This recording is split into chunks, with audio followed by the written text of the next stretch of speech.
한국은 보통 1월 달부터 이제 새롭게 시작을 하지만 캐나다나 미국은 이제 가을이 되면 새로운 학기가 시작이 되잖아요. 그래서 저희도 어떻게 보면 새로운 시작을 이제 하는 거죠.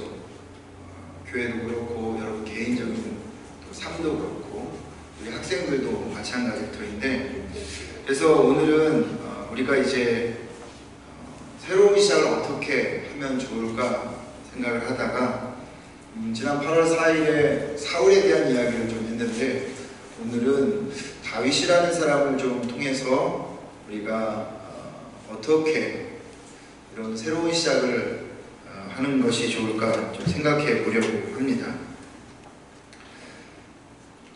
사람들은 다 목표가 있죠.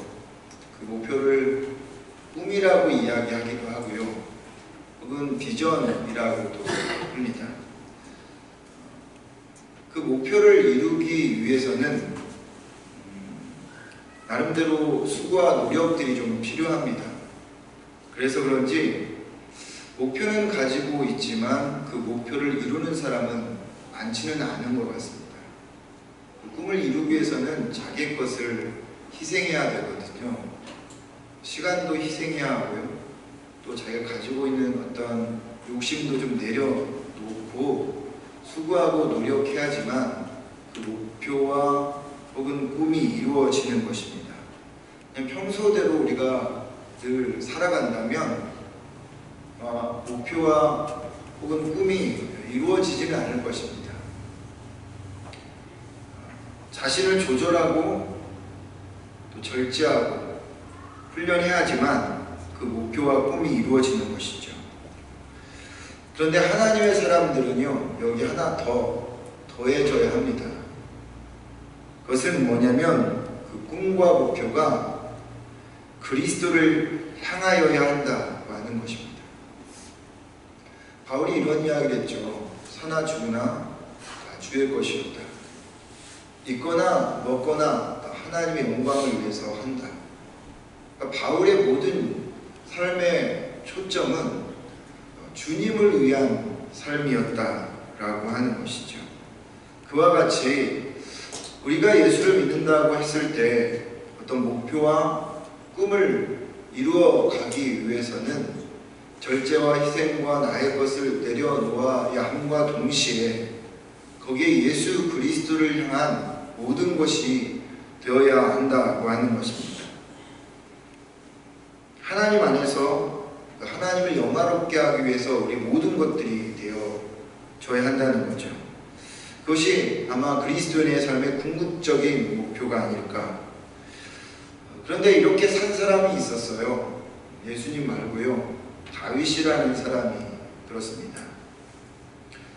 다윗은 자신을 절제했고 또 자기를 조절했고, 그러면서 그가 원했던 그 꿈들, 그것을 이루어 갔는데 단순히 인간적인 성공을 다윗은 추구하지 않았습니다. 그가 행하여 목표로 정했던 그 꿈들은 자기의 어떤 유익을 위한 것이 아니라 하나님의 영광을 위해서, 그래서 모든 영역이 다 하나님께 초점을 맞추고 살았던 사람이 다윗이었습니다. 근데 여러분 주변에도 저 사람 참 같이 있으면 즐겁고 행복한 사람이 있듯이 하나님은 다윗이라는 인물을 보면서 마음이 시원했다라고 이렇게 이야기를 했습니다. 마치 무더운 날씨에 하늘에서 내리는 소나기처럼 하나님의 마음을 시원하게 해주고 하나님 마음에 합한 사람이 다윗이었다고 하는 겁니다. 그는 절제하고 희생하면서 자기의 어떤 유익을 위한 것이 아니라 하나님께 초점을 맞추고 꿈을 이루어갔기 때문입니다. 그렇다면 다윗이 어떤 사람이었을까요? 다윗은 현실에 뿌리박은 영성을 가진 사람이었다 저는 생각합니다. 현실에 뿌리박은 영성이라는 단어는 유진 피터슨이라고 아주 유명한 돌아가신 분이 계신데 쓴 책의 이름입니다. 다윗 현실에 뿌리박은 영성. 다윗이라는 사람이 현실에 뿌리박은 영성을 가지고 신앙을 가지고 있었다 이렇게 표현한 책인데요. 그 책의 어떤 주안점은 이런 겁니다. 다윗의 신앙이라는 것이 교회 안에서, 그 기도원에서, 어떤 특별한 장소에서 이루어진 신앙이라기보다는 매일매일 일상에서 드러나는 신앙이 있고, 그리고 매일매일 그 일상에서 만나는 사람들과의 관계를 통해서 드러나는 신앙이었다라고 이야기를 합니다. 현실의 뿌리박은 영성, 다른 말로 말하면 저는 소확행이라고 생각하기도 합니다. 소확행이 뭐죠? 소소한 확실한 행복이라는 겁니다. 큰 것 아니고 작은 것이랄지라도 그 작은 것에서 행복을 느끼는 사람을 말하는 것인데, 그런 의미에서 다윗의 영성은 그냥 소확행이었어요. 뭔가 큰 것을 바라지 않았습니다. 여러분 성경을 읽어보시면 다윗이 왕이 되고자 한 것은 다 한 번도 없었습니다. 나는 성공해야 되겠다, 나는 돈을 많이 벌어야 되겠다, 나는 높은 위치에 올라가야 되겠다, 한 번도 다윗은 그러지 않았어요.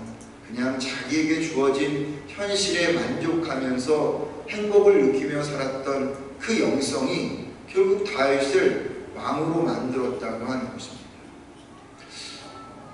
이야기가 좀 빗나가지만, 여러분 우리가 정말 무엇인가를 이루기를 원한다면 어떤 목표를 둬야 하겠지만, 그 목표를 두기 전에 나의 현실 속에서 주어진 모든 것들에 우리는 만족하며 행복하며 그것을 즐기며 살아가야 하는 그런 삶이 되어질 때, 그것들이 쌓이고 쌓여서 어느 순간 우리가 원하는 목표에 갈 수 있는 것이지, 그냥 처음부터 나는 왕이 되겠다, 나는 돈이 많이 벌겠다, 나는 뭔가를 이루겠다 이렇게 하는 사람은 여러분 그렇게 가지를 못하는 것이 대부분입니다. 켄 가이어라고 하는 기독교 작가가 묵상의 삶이라는 책에 이런 예화를 하나 넣었습니다. 한 미국인이 멕시코에 넘어가서 마켓을 갔는데,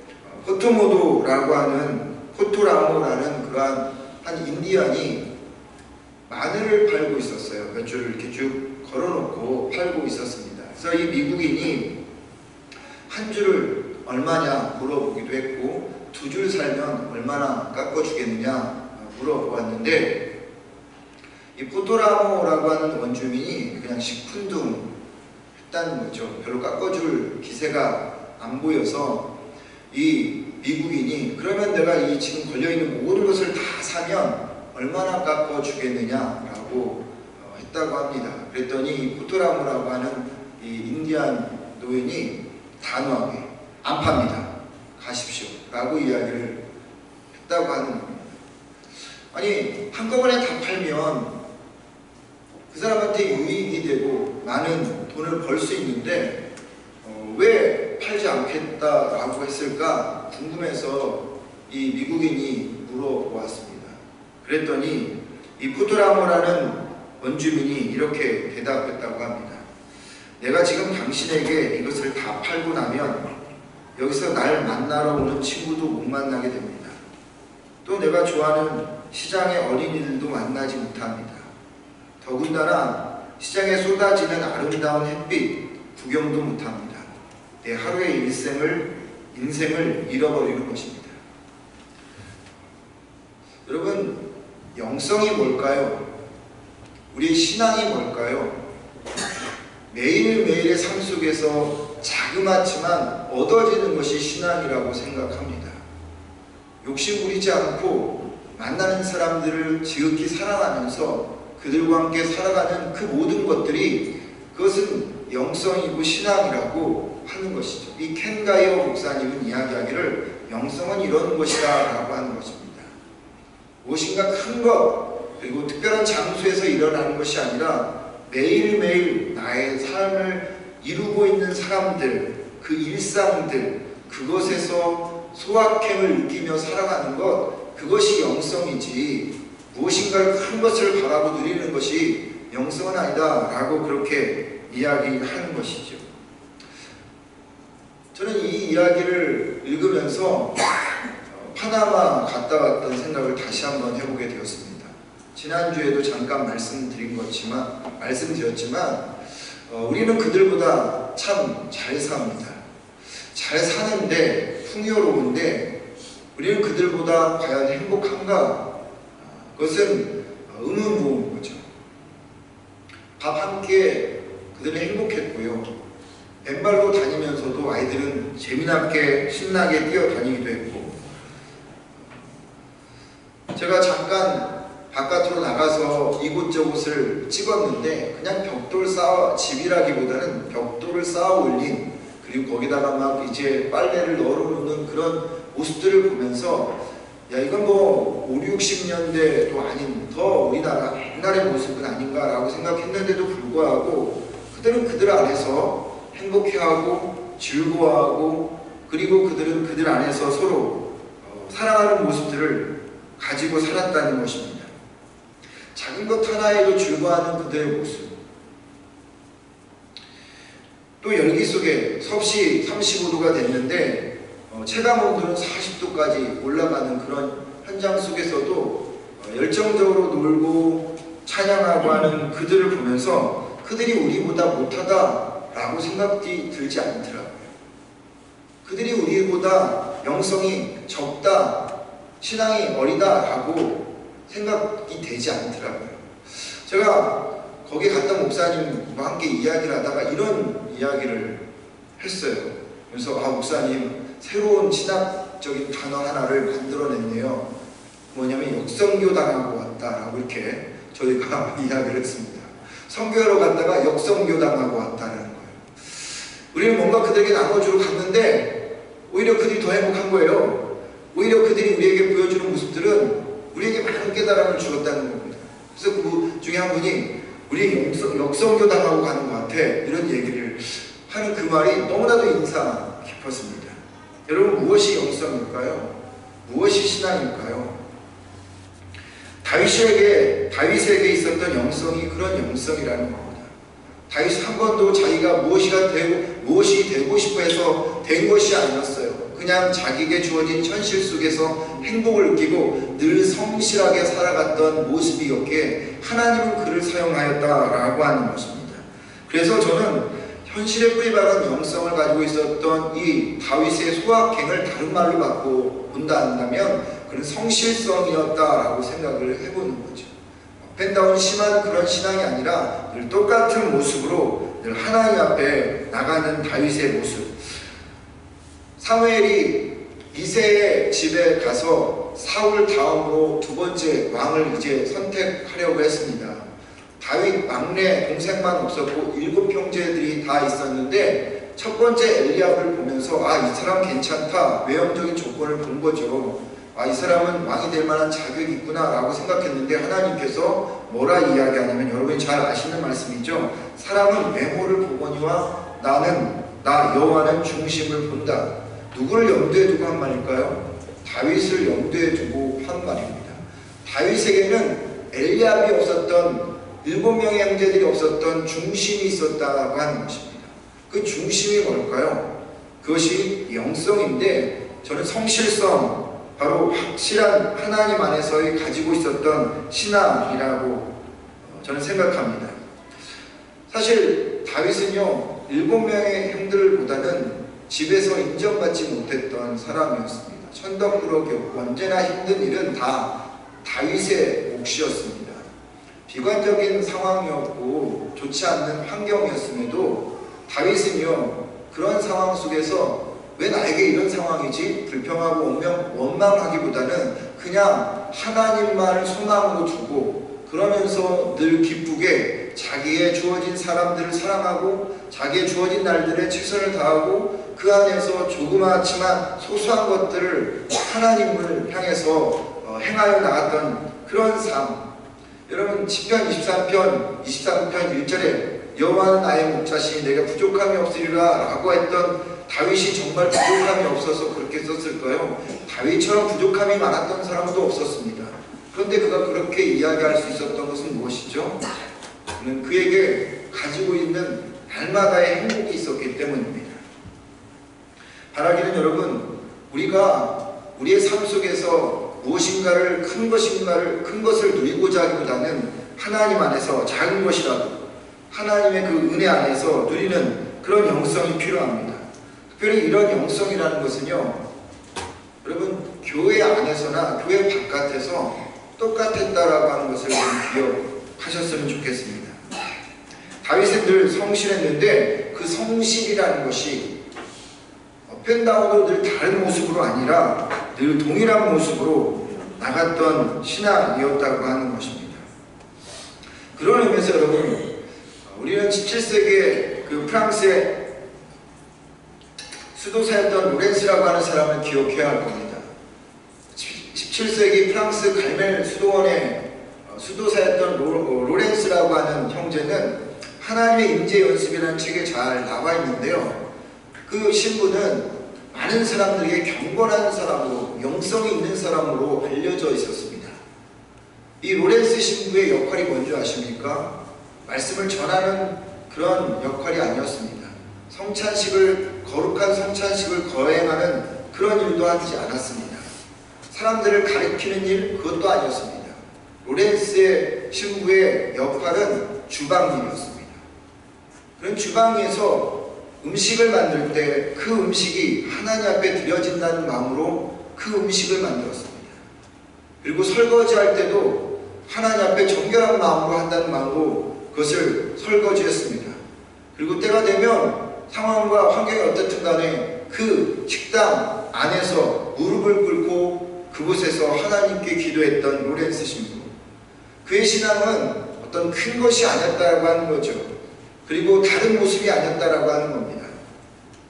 동일한 모습으로 그런 역할을 감당했던 이 로렌스의 신부의 모습이 이 거룩한 영향을 우리에게 주어진다라고 생각할 때 정말 현실에 뿌리박은 영성이 무엇인지를 생각해 보았으면 좋겠습니다. 이런 영성이 있는 사람들이 많아지면 많아질수록 세상은 더 빛이 되어지고 소금이 되어서 하나님이 원하는 그러한 모습이 되어지지 않을까 생각이 됩니다. 두 번째로 다윗이 갖고 있었던 현실에 뿌리박은 영성은 거룩함이었다고 하는 것입니다. 다윗이 언제부터 사울의 시기와 질투를 받기 시작한 줄 아십니까? 골리앗을 죽인 때 이후로부터였습니다. 사울이 죽일 수가 없었어요. 이스라엘 백성들이 이 골리앗을 죽일 수가 없었습니다. 그래서 전전긍긍할 때 다윗이 나서서 골리앗을 죽였습니다.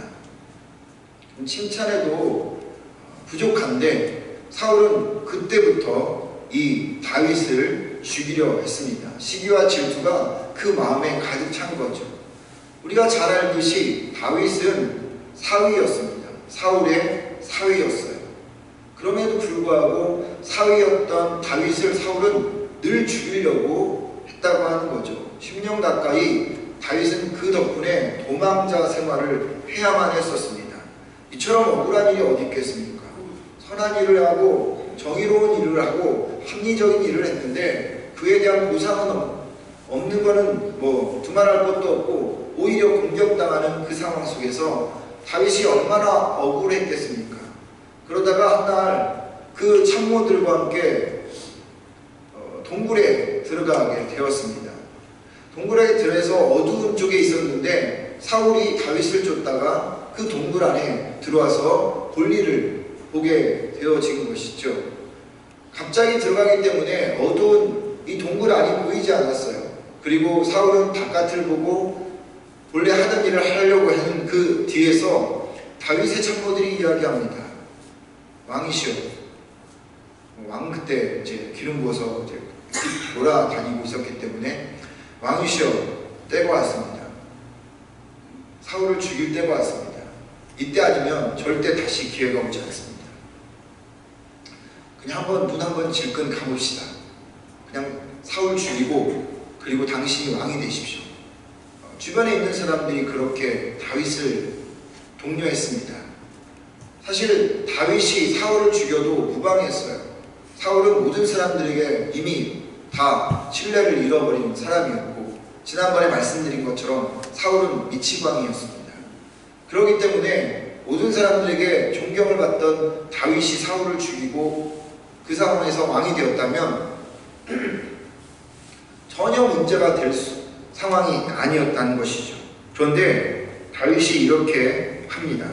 사무엘상 24장 6절에 보면 자기 사람들에게 이르되 내가 손을 들어 여호와의 기름 부음 받은 내 주를 치는 것은 여호와께서 금하시는 것이니 그는 여호와의 기름 부음을 받은 자가 됨이라.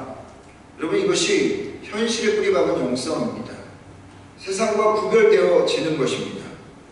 사울과 다윗의 차이가 뭔지 아십니까? 사울은요, 자기가 마음 가는 대로 행동했습니다. 다윗은요, 그때마다 자기의 마음이 자기를 흔들어도 그 마음을 뿌리치고 하나님의 마음을 붙잡았습니다. 사울은 세상의 가치를 따라갔지만 다윗은 하나님이 원하는 방법대로 하나님의 가치를 붙잡았습니다. 이게 무엇이라고요? 이게 거룩이라고 하는 것입니다. 거룩이라고 하는 것은요, 구별하다라고 하는 것입니다. 거룩이라는 것은 다르다라고 하는 것입니다.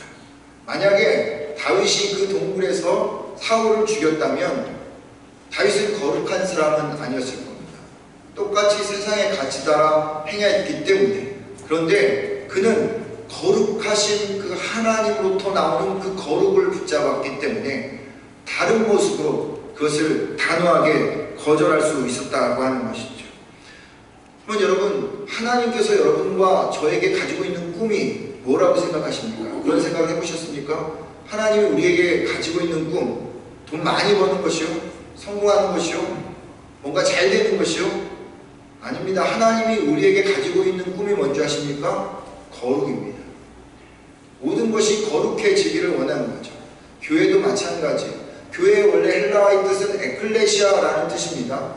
에클레시아의 뜻이 뭔지 아십니까? 어두운 데서 불러냈다라는 것입니다. 교회는 세상과 달라야 되는 것이죠. 하나님의 자녀들은 세상과 달라야 된다는 것입니다. 그런데 하나님의 자녀임에도 불구하고 그렇게 우리가 세상 사람들과 똑같은 가치를 가지고 살아간다면, 세상과 별반 다르지 않는 모습으로 살아간다면 그건 거룩한 것이 아니죠. 하나님께서 그 거룩을 우리에게 원하는데도 불구하고 우리가 다른 삶을 살아간다는 것은 하나님을 욕되게 하는 것과 마찬가지입니다. 그런 의미에서 다윗의 신앙은 현실에 뿌리박은 영성이라는 것은 거룩함에 있었다라고 하는 것입니다. 하나님을 의식하는 행동과 말을 하나님을 의식하면 절대 함부로 할 수 없다라고 하는 것을 다윗은 알고 있었다고 하는 겁니다. 하나님이 나를 바라보고 있다고 믿는 사람은 거짓말도 할 수 없는 거죠. 옳지 않은 일도 쉽게 할 수 없는 것입니다. 죄의식 없이 마음대로 행동할 수 없는 것인데, 그런 의미에서 이 다윗은 늘 하나님이 자기를 바라보고 자기가 경외하고 있는 그 하나님이 자기를 바라보고 있다는 그 의식 속에 살았기 때문에 함부로 말하지 않았고 함부로 행동하지 않았고 늘 하나님이 주시는 그 가치, 그 마음을 따라 살았다는 것이죠. 여러분, 우리가 새로운 시작을 할 때 세상 사람들에게 우리에게 보여야 될 교회의 모습은 무엇이고 우리의 가치는 무엇입니까? 다른 게 아니에요. 여러분이 돈 많이 버는 건 그게 아니라는 거죠. 거룩해야 된다는 것입니다. 달라야 한다는 것이죠. 말과 행동이 달라야 되고 삶이 달라야 된다라고 하는 것입니다. 그때 능력이 나타나는 것이고 역사가 일어나는 것이죠. 참 마음 아프게 말한 간디의 이야기가 생각납니다. 마하트마 간디라는 분이 인도의 지도자였던 마하트마 간디가 뭐라 이야기했냐면, 나는 예수님을 사랑한다. 그러나 예수 믿는 사람들은 싫어한다라고 이야기했습니다. 예수님이 온전히 그 땅을 하늘나라의 모든 것을 버리고 이 땅에 와서 희생하고 죽었는데, 그 희생과 죽어짐, 그 거룩함을 따라 살지 않는 그리스도인들을 보면서 싫다고 이야기했다고 하는 겁니다. 그러면서 그가 7가지 사람을 파괴하고 그리고 사회를 파괴하는 죄악이 있다라고 이야기했습니다. 첫 번째가 원칙과 철학이 없는 철새처럼 왔다 갔다 하는 정치가 세상 또 혹은 자기를 망하게 하는 것이고, 둘째, 노동 없이 복권과 증권과 부동산 투자 같은 이런 불로소득으로 얻어지는 부는 자기를 무너뜨린다는 것입니다. 셋째는 윤리와 도덕이 사라진 양심 없는 쾌락이 그렇고, 넷째는 인격 없는 교육으로 남을 배려할 줄 모르는 이기주의적인 사람만 양육하는 그런 교육이 문제이고, 다섯 번째는 도덕 없는 상업으로 상부상조하는 의미로 기업과 상업이 서로 이루어져 가야 되는데 그렇지 않는 그것이 문제이고, 여섯 번째는 인간성 없는 과학, 인간에 대한 깊은 애정 없는 과학이 문제라고 지적하면서 마지막 그가 일곱 번째로 이렇게 이야기했습니다. 헌신 없는 종교가 사람을 무너뜨리고 사회를 망가뜨린다라고 이야기합니다. 종교의 사명이 무엇입니까? 사람들에게 소망을 주는 것입니다. 길을 제시해 주는 것입니다. 그런데 종교가 거룩이라고 하는, 희생이라고 하는 그 길을 제시하지 않으면, 소망을 드러내지 않으면 결국은 그 사회는 망할 수밖에 없다라고 이야기하면서 간디가 나는 예수님은 좋아하는데 예수 믿는 사람들은 싫어한다라고 이야기했다는 것이죠. 가슴 아픈 얘기입니다. 여러분, 간디가 그렇게 좋아했던 예수님이 어떤 예수님입니까? 왕으로 오신 예수님이십니까? 아니잖아요. 마국간의 알 먹이통에 오셨던 분이십니다. 모든 사람들에게 외면당했던 분이셨습니다. 십자가에서 비참하게 죽으셨습니다. 그런 그 예수님이 자기 모든 것을 희생하고 거룩하게 살았기에 세상이 변화되어진 거죠. 그런 그 변화를 시킨 예수 그리스도를 보면서 간디의 이야기를 우리가 다시 한번 우리의 마음속에 생각해 봐야 한다는 것입니다. 그런 의미에서 다윗은 현실에 뿌리박은 영성을 가지고 살았던 사람이었습니다. 세 번째로는 다윗이 가지고 있었던 영성은 여호와께 묻는 신앙이었다고 하는 것입니다. 오늘 23장 2절 말씀을 읽어보겠습니다. 이에 다윗이 여호와께 묻자와 이르되 내가 가서 이 블레셋 사람들을 치리까? 여호와께서 다윗에게 이르되 가서 블레셋 사람들을 치고 그 일날을 구원하라 하시니. 4절 말씀입니다. 다윗이 여호와께 다시 묻자오는데 여호와께서 대답하여 이르시되 일어나 그 일나로 내려가라. 내가 블레셋 사람들을 내 손에 넘기리라 하시니라. 다윗의 인생을 한마디로 요약해 본다면 여호와께 묻는 인생이었다고 하는 것입니다. 10년 넘게 도망자로 살았기에 얼마나 힘들었겠습니까? 지금 이 상황도 도망자로서 살아가는 상황이었어요. 여러분, 몸이 힘들면 뭐가 멈추죠? 생각이 멈춥니다. 생각이 멈추면 어떻게 합니까? 상황이 주어진 대로 막 다 살아가는 것이에요. 그런데 다윗은 그 어려운 도망자의 삶 속에서 한 가지 원칙을 놓치지 않았습니다. 늘 하나님께 묻는 인생이었습니다. 어떤 일이든 자기 생각대로 하지 않고요, 하나님께 물었어요. 힘들더라도 똑같은 상황이 벌어져도 그는 늘 하나님께 또 묻고 또 물었다고 하는 것입니다. 오늘 이 다윗과 전쟁하는 그 일날을 쳤던 블레셋 사람들은 누구냐면 이스라엘의 적이었습니다. 철천지 원수였기 때문에 굳이 물어보지 않아도 그들을 무너뜨리고 또 싸워서 이겨야 될 대상으로 늘 생각했기 때문에 그걸 굳이 물어보지 않아도 됐다는 거죠. 근데 다윗은 그 똑같은 상황이 계속 벌어짐에도 불구하고 똑같은 경험으로 한 것이 아니라 하나님 앞에 묻고 또 물었다는 것입니다. 그런 마음에, 그런 모습에서 다윗을 하나님이 마음에 합한 사람이라고 이야기했다는 것이에요. 다윗이 뭔가를 크게 이루었기 때문에, 예를 들어 성전 건축하려는 마음을 가졌기 때문에, 법궤를 성막으로 옮기려고 했기 때문에, 아니면 바세바를 범하고 회개했기 때문에, 성막에서 찬양대를 세워서 예배했기 때문에 그런 것도 있을 수 있겠지만, 그러나 하나님께서 다윗을 보고 마음에 합한 사람이라고 한 것은요, 매 순간순간 하나님께 물었기 때문입니다. 여러분, 여러분의 자녀들이 여러분들에게 어떤 일을 할 때마다 매일 묻는, 물론 어떤 사람들은 귀찮아하는 사람도 있겠지만, 그러나 매일 물어보고 의논하고 그렇게 하면서 일을 처리하는 그 자녀가 이쁩니까? 아니, 한마디도 안 하고 자기 마음대로 하는 자녀가 이쁩니까? 늘 물어보고 묻고 이것은 어떻게 할지 서로 의논하고 그러면서 하는 자녀에게 더 마음이 가는 것이죠. 다윗은 늘 하나님 앞에 묻고 또 물었습니다. 사무엘하 2장 1절에 보면 다윗이 여호와와 함께 묻자오되 라고 이야기합니다. 법궤를 옮길 때도 하나님께 물어봅니다. 당연히 그냥 법궤는 여호와의 성소에 들어간 것이 당연한 일 아니었겠습니까? 그럼에도 불구하고 또 물었습니다. 그렇게 늘 묻는 다윗의 모습, 그것이 그의 영성이었다고 하는 거죠. 묻는다라고 하는 것은 기도하는 것이죠. 여러분, 다윗이 매 순간 하나님께 물었다는 것은 그의 관심사가 하나님밖에 없었다라고 하는 것입니다. 어쩌다 한번 하나님을 생각하는 사람들은요, 하나님의 그의 관심사는 아니에요. 늘 생각해야 하나님의 그의 관심사인 거죠. 사람이 생각하는 것이 곧 그 사람이다라고 이야기가 있잖아요. 그처럼 우리가 무엇을 생각하고 무엇을 우리가 관심 두느냐, 그것이 그 사람의 모습이라니까요.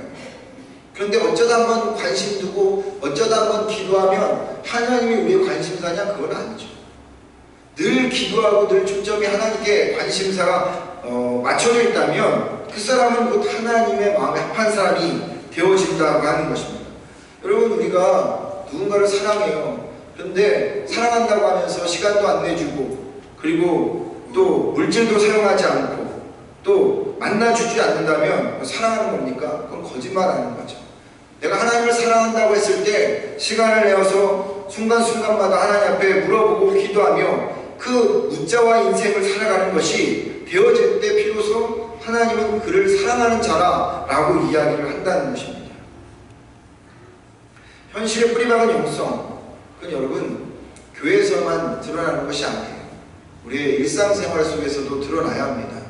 따라서 우리가 매일매일 묻자오는 것은 이 교회 안에서만이 아니라 운전대를 잡았을 때에도, 설거지를 할 때에도, 화장실에 앉아있을 때도, 물건을 파고 또 살 때에도 그 순간순간 하나님께 묻고 또 하나님께 나가며 또 그 관심사를 하나님께 두고 모든 것을 처리하는 것, 그것이 영성이라는 거예요. 교회 안에서 행동하는 것과 교회 바깥에서 행동하는 것이 다른 그것이 아니라, 그런 의미에서 다윗은 늘 어느 곳의 안과 밖이 똑같은 사람이었다고 하는 것입니다. 저는 여러분, 우리가 새로운 시작을 하면서 여러분의 신앙과 이 영성이 교회 안에서만 이루어지지 않았으면 좋겠습니다. 교회 바깥에서도 똑같은 영성으로 드러났으면 좋겠습니다. 성실하고 거룩하고 늘 하나님 앞에 여쭤하는 묻는 그런 신앙. 그렇다면 여러분, 다윗이 왜 하나님께 늘 물어봤을까요? 저는 두 가지라 생각합니다. 첫 번째로는 다윗은 하나님이 나의 주인이라고 생각했기 때문입니다. 종이 주인에게 물어보지 않고 자기 마음대로 하나요? 그렇지 않죠? 다 물어보죠. 뭘 해야 될까요? 그럼 주인이 알려줍니다. 이거 해라 저거 해라.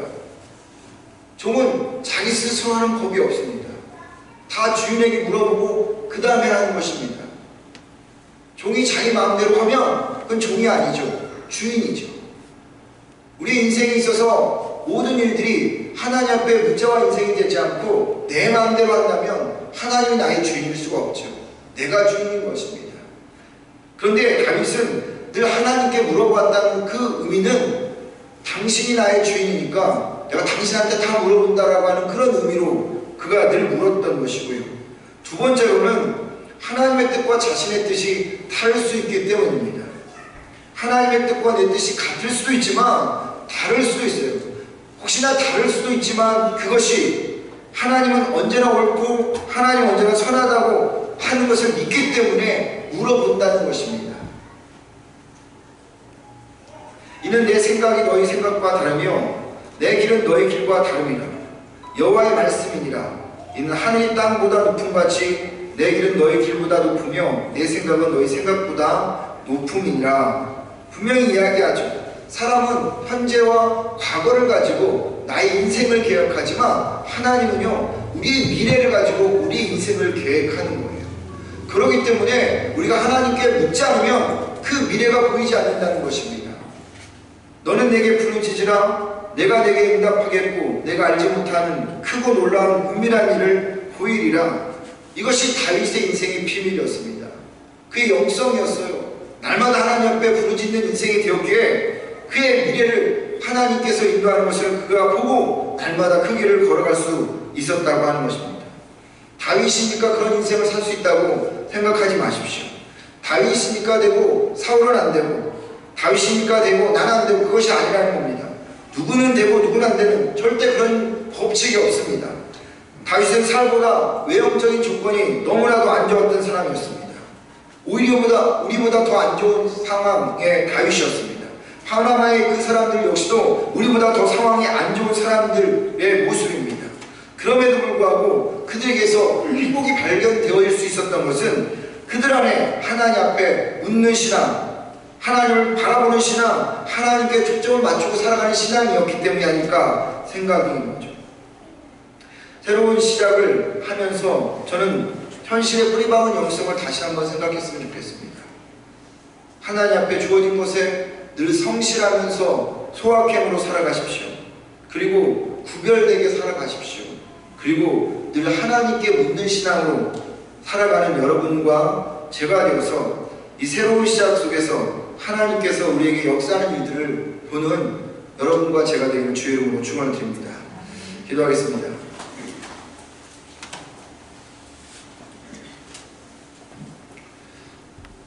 하나님, 새로운 시작을 하며 다윗을 통해서 우리가 이 교회 안에서뿐만 아니라 교회 바깥에서도 우리의 신앙을 드러내야 됨을 하나님 오늘 보았습니다.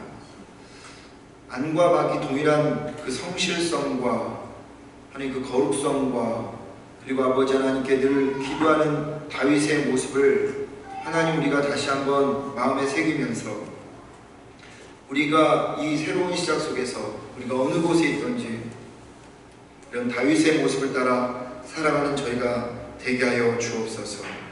누가 보든 보지 않든 하나님 앞에서 늘 성실한 자가 되게 하시고 작은 것에도 소소한 것에도 하나님 감사하고 사랑하고 하나님 행복해할 줄 아는 우리가 되게 해주시고 아버지 하나님 늘 다르고 구별되어 하나님이 원하는 세상의 가치가 아닌 하나님의 가치를 붙잡는 저희가 되게 하여 주시고 아버지 하나님 우리가 어느 곳에 있든지 하나님 그곳에서 기도하는 하나님께 묻는 저희 모두가 되게 하여 주옵소서. 그래서 각자의 삶 속에서 하나님 정말 주님이 이루고자 하는 그 꿈들이 이루어지는 그런 새로운 학기, 새로운 시작이 되기를 소망하고 예수님의 이름으로 기도드립니다.